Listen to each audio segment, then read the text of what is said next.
From Neural Newscast, this is Deep Dive, exploring the moments that shape today.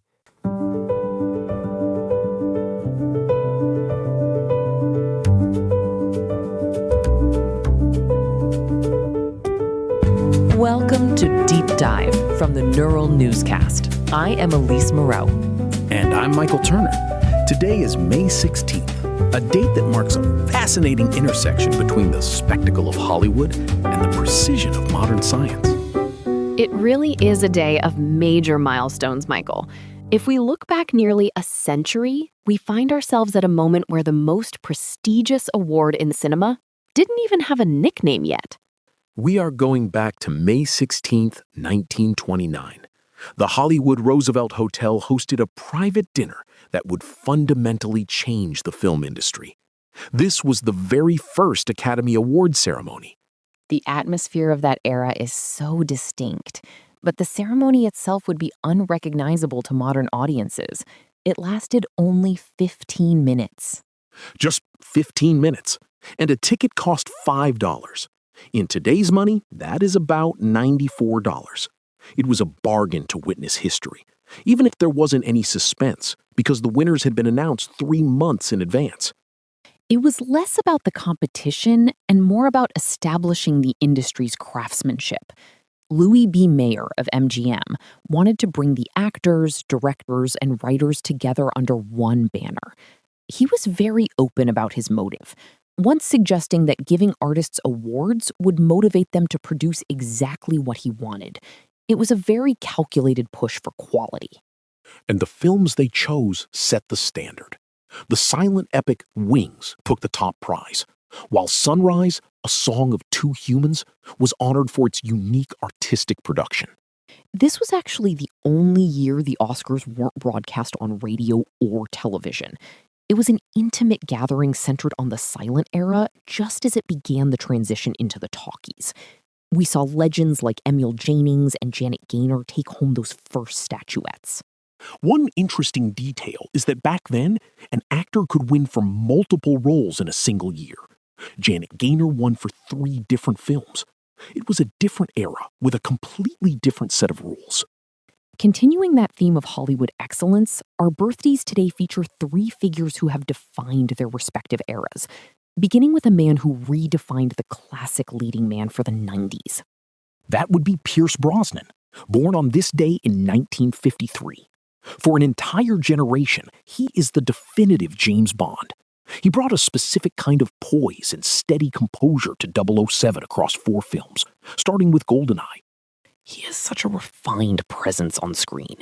Whether he is playing a spy or a high-stakes art thief in the Thomas Crown Affair, there is an observant, sophisticated quality to his work that really stays with you. We also celebrate the birthday of Debra Winger, born in 1955. She was a true powerhouse throughout the 80s, delivering performances with incredible emotional depth in films like An Officer and a Gentleman and Terms of Endearment. She possesses a grounded, raw honesty. Whether it is the profound heartbreak in Terms of Endearment or her more quiet work in Shadowlands, she avoids melodrama in favor of something very real and human. And we cannot talk about today's birthdays without mentioning a cultural icon.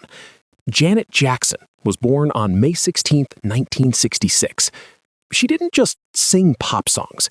She revolutionized the music video and the concept of the pop album as a singular, cohesive statement.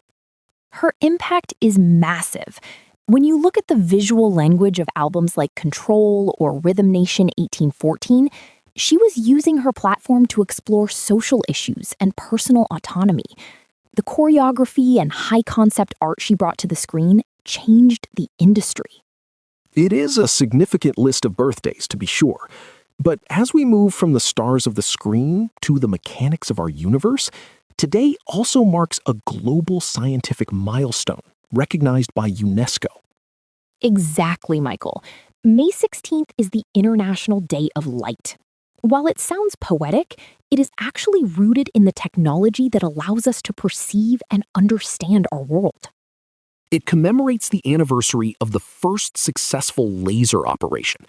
On this day, in 1960, physicist Theodore Maiman fired the first ruby laser. At the time, it was a breakthrough that felt like something straight out of science fiction. It is remarkable how much we depend on that single discovery now. From the fiber optics that drive our internet to the medical diagnostics that save lives, Maiman's work with light has reshaped the entire modern landscape. UNESCO uses this anniversary to promote scientific cooperation through their Trust Science Pledge. They encourage the global public to support the scientific process as a foundation for peace and sustainable development. It is a powerful connection that the same principles of physics allowing us to capture cinema also provide the tools to protect our future. From the flashbulbs at the Roosevelt Hotel to the laser beams in a laboratory, light is the thread through our history. That is a perfect summary for May 16th. From the birth of the Oscars to the pioneers of light technology, it has been quite a journey through the timeline. It certainly has. Thank you for spending part of your day with us. You can find more deep dives into our shared history at deepdive.neuralnewscast.com. I am Elise Moreau. And I'm Michael Turner. Deep Dive is AI-assisted, human-reviewed. Explore history every day on Neural Newscast. This has been Deep Dive on Neural Newscast, exploring the moments that shape today.